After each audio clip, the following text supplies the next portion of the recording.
رات کی خاموشی میں جب پہاڑ بھی خاموش تھے، ایک ایسی آواز گونجی جس نے زمانے کی سانس روک دی۔ لوہا پگھل رہا تھا، نہ آگ تھی نہ کوئی انسانی طاقت، صرف ایک نبی کا ہاتھ اور اللہ کا حکم۔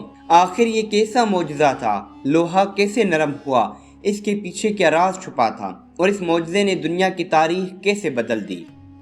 آج ہم اس حقیقت کو بے پردہ کریں گے اس ویڈیو میں۔ حضرت داؤد علیہ السلام اسلامی تاریخ کے وہ عظیم نبی جنہیں اللہ نے حکمت، بادشاہت، طاقت، عبادت اور معجزات کا بے مثال امتزاج عطا کیا، لیکن ان سب میں سب سے حیران کن معجزہ تھا لوہے کو ہاتھوں سے موڑنے اور نرم کرنے کی طاقت۔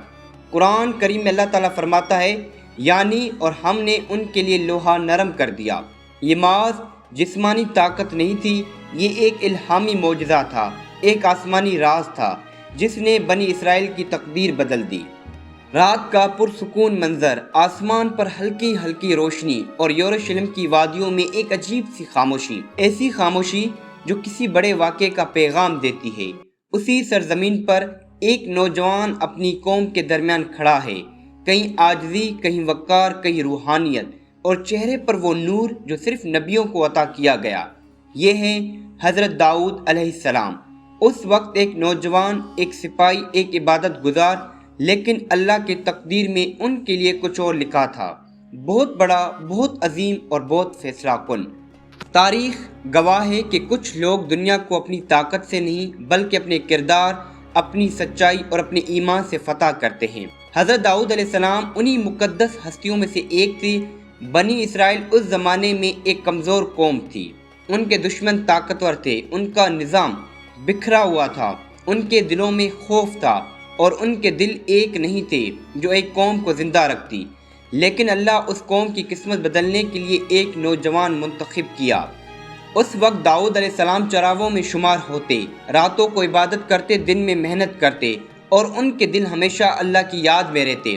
ان کی آواز ایسی تھی کہ جب زبور کی تلاوت کرتے تو پہاڑ ہل جاتے، پرندے رک جاتے، ہوائیں تھم جاتی، اور فضا میں وہ سکون اترتا جسے الفاظ میں بیان نہیں کیا جا سکتا۔ یہ وہ مقام تھا جو اللہ نے صرف اپنے خاص بندوں کو عطا کیا۔ قوم کے اوپر مصیبت کے بادل چھائے ہوئے تھے، دشمن جالوت کی فوج طاقتور تھی جو بنی اسرائیل کو کمزور سمجھ کر مسلنے کے قریب تھی۔ اسی جنگ میں حضرت داؤد علیہ السلام پہلی بار منظر عام پر آئے۔ ایک نوجوان، نہ ذرہ، نہ تلوار، نہ فوجی عہدہ، صرف ایمان، یقین اور اللہ پر مکمل بھروسہ۔ انہوں نے اپنے ہاتھ میں سادہ سا پتھر لے کر جالوت پر ایسا وار کیا کہ وہ زمین پر گر کر ہلاک ہو گیا۔ پوری قوم حیران رہ گئی۔ یہ وہ لمحہ تھا جب بنی اسرائیل نے پہلی بار دیکھا کہ اللہ نے اس نوجوان کو کس قدر غیر معمولی ہمت عطا کی۔ اسی فتح کے بعد قوم نے ان کے اخلاق، ان کی عبادت، ان کی دانشمندی اور ان کی بہادری کو پہچانا، اور اسی فتح نے حضرت داؤد علیہ السلام کو آہستہ آہستہ اس مقام تک پہنچا دیا جہاں سے بادشاہت کا سفر شروع ہونا تھا۔ قرآن بتاتا ہے کہ یعنی اللہ نے انہیں حکمت اور بادشاہت عطا کی، لیکن یہ بادشاہت ظاہری نہیں تھی، یہ ذمہ داری تھی، ایک بکھری قوم کو سنبھالنے کی ذمہ داری، ایک کمزور امت کو دوبارہ کھڑا کرنے کی ذمہ داری، عدل قائم کرنے کی ذمہ داری، اور سب سے بڑھ کر اللہ کے دین کی سربلندی کی ذمہ داری۔ حضرت داؤد علیہ السلام نے بادشاہ بننے کے بعد سب سے پہلا کام یہ کیا کہ قوم کے نظام کو ٹھیک کیا، عدل بحال کیا، غریبوں اور مظلوموں کے دروازے خود گئے، جرائم ختم کیے، عدل ایسا قائم کیا کہ روح زمین پر ان کے انصاف کی مثالیں دی جانے لگی۔ دن میں حکمرانی، رات میں عبادت اور دل میں عاجزی۔ ان کی شخصیت کا یہی حسن انہیں معمولی بادشاہ سے دنیا کے سب سے بہترین حکمرانوں کی صف میں لے آیا۔ جب قوم منظم ہوئی، جب عدل قائم ہوا، جب دشمن پیچھے ہٹ گئے اور جب امت سنبھل گئی، تب اللہ نے حضرت داؤد علیہ السلام کو وہ معجزہ عطا کیا جس نے دنیا کی تاریخ کا رخ بدل دیا۔ یہ معجزہ ایسے ہی نہیں ملا، یہ اللہ کی طرف سے ایک انعام تھا، ایک نبی کے دل کی صفائی، اس کی عبادت، اس کا انصاف، اس کی محنت اور اس کی عاجزی کی بدولت، کیونکہ معجزے اسی کو ملتے ہیں جو اپنی قوم کو بہترین راستہ دکھانے والا ہو۔ یہی وہ مقام تھا جہاں لوہے کا راز آہستہ آہستہ حضرت داؤد علیہ السلام کے ہاتھوں میں اترنے والا تھا۔ یہیں سے معجزے کی کہانی شروع ہوتی ہے۔ وادی میں سکون تھا، پہاڑ خاموش کھڑے تھے، ہوا تھم چکی تھی اور فضا میں ایک عجیب سی روحانی کیفیت پھیلی ہوئی تھی۔ یہ وہ لمحہ تھا جب ایک عظیم معجزے کا ظہور ہونے والا تھا۔ حضرت داؤد علیہ السلام تنہا ایک چٹان پر بیٹھے تھے، آنکھوں میں نور، دل میں عاجزی اور زبان پر اللہ کی حمد جاری تھی۔ اسی لمحے اللہ کی طرف سے ایک ایسا حکم نازل ہوا جس نے دنیا کا سب سے مضبوط چیز نرمی میں تبدیل کر دیا۔ قرآن کہتا ہے، ہم نے لوہا داؤد کے لیے نرم کر دیا۔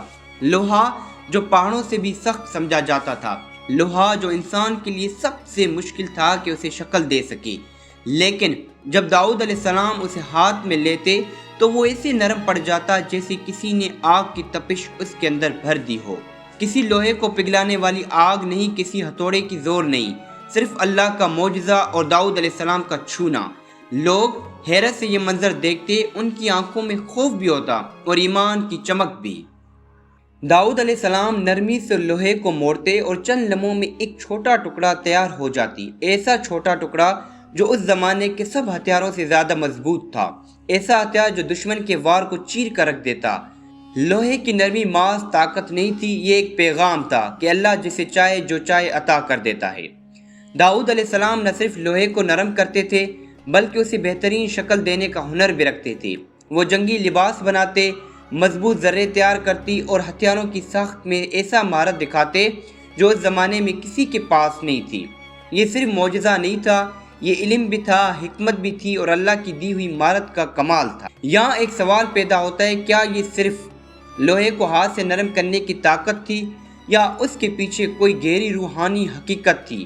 کیا یہ صرف جسمانی چیز تھی یا اللہ کی دی ہوئی عظمت کا مظاہرہ؟ داؤد علیہ السلام کے ہاتھوں میں لوہے کی یہ نرمی صرف طاقت کا مظاہرہ نہیں تھی، یہ اللہ کی طرف سے سکھائی گئی ایک مکمل ہنر تھی۔ ایک علم جو کسی کتاب میں نہیں لکھا تھا، ایک ہنر جو کسی استاد نے نہیں سکھایا، ایک راز جو صرف نبی کو عطا کیا گیا۔ داؤد علیہ السلام دن کے اوقات میں ذرے بناتے اور راتوں کو عبادت میں کھڑے رہتے۔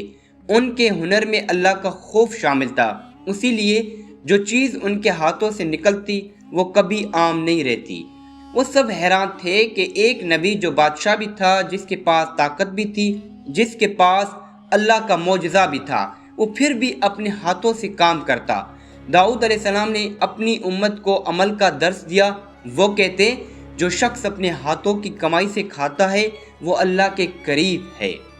ان کے ہاتھ لوہے کو چھوتے اور لمحوں میں لوہا فرما بردار ہو جاتا۔ وہ نہ زیادہ زور لگاتے نہ کوئی آگ جلاتے، صرف اللہ کا دیا ہوا علم استعمال کرتے۔ وہ لوہے کے حلقے جوڑتے، ان میں مضبوطی بھرتے اور ہر کڑی کو ایسا مضبوط بناتے کہ میدان جنگ میں وہ ٹوٹ ہی نہ سکے۔ یہ ہنر صرف ذرے بنانے تک محدود نہیں تھا، یہ امت کو محنت، ہنر اور وقار کا پیغام تھا کہ نبی بھی کام کرتے ہیں، نبی بھی اپنے ہاتھوں سے کماتے ہیں، اور یہی سب سے بڑی عظمت ہے۔ وقت گزرتا گیا اور داؤد علیہ السلام کا ہنر شہرت بن کر سلطنتوں تک پھیل گئی۔ لوگ ان کی بنائی ہوئی ذروں کو قیمتی خزانہ سمجھتے تھے، کیونکہ وہ صرف ایک ذرہ نہیں ہوتی تھی، وہ اللہ کے معجزے کی چھاپ لیے ہوتی تھی۔ لیکن اس معجزے کے پیچھے ایک اور گہری حقیقت تھی، ایک راز جو بہت کم لوگ جانتے تھے، اور وہ راز اب منظر کے قریب آ رہا تھا۔ سلطنت بنی اسرائیل میں ایک دن ایک بہادر سپاہی داؤد علیہ السلام کی خدمت میں حاضر ہوا۔ اس نے کہا، اے اللہ کے نبی، آپ کی بنائی ہوئی ذرہ نے میری جان بچا لی۔ تیز نیزہ بھی اسے نہ چیر سکا۔ یہ ذرہ عام ذرہ نہیں، اس میں کوئی راز ہے۔ داؤد علیہ السلام نے اسے خاموشی سے دیکھا، ان کی نگاہ میں عاجزی تھی اور چہرے پر اللہ کی نعمت کا شکر۔ وہ بولے، یہ میرے ہاتھ کا نہیں، یہ میرے رب کا کرم ہے۔ اس نے مجھے سکھایا کہ لوہے کو کس طرح نرم کرنا ہے، اور مجھے حکم دیا کہ اس علم کو چھپاؤ نہیں، لوگوں تک پہنچاؤ۔ سپاہی حیران رہ گئے، ایک نبی جو بادشاہ بھی ہے، جس کے پاس قوت بھی ہے، وہ اپنے ہاتھوں سے ہنر سکھا رہا ہے۔ داؤد علیہ السلام کھڑے ہوئے اور اسے ہاتھ لیے گئے۔ وہ اسے ایک بڑے پتھریلے ہال میں لے آئے جہاں خام لوہا ڈیروں کی صورت میں رکھا تھا۔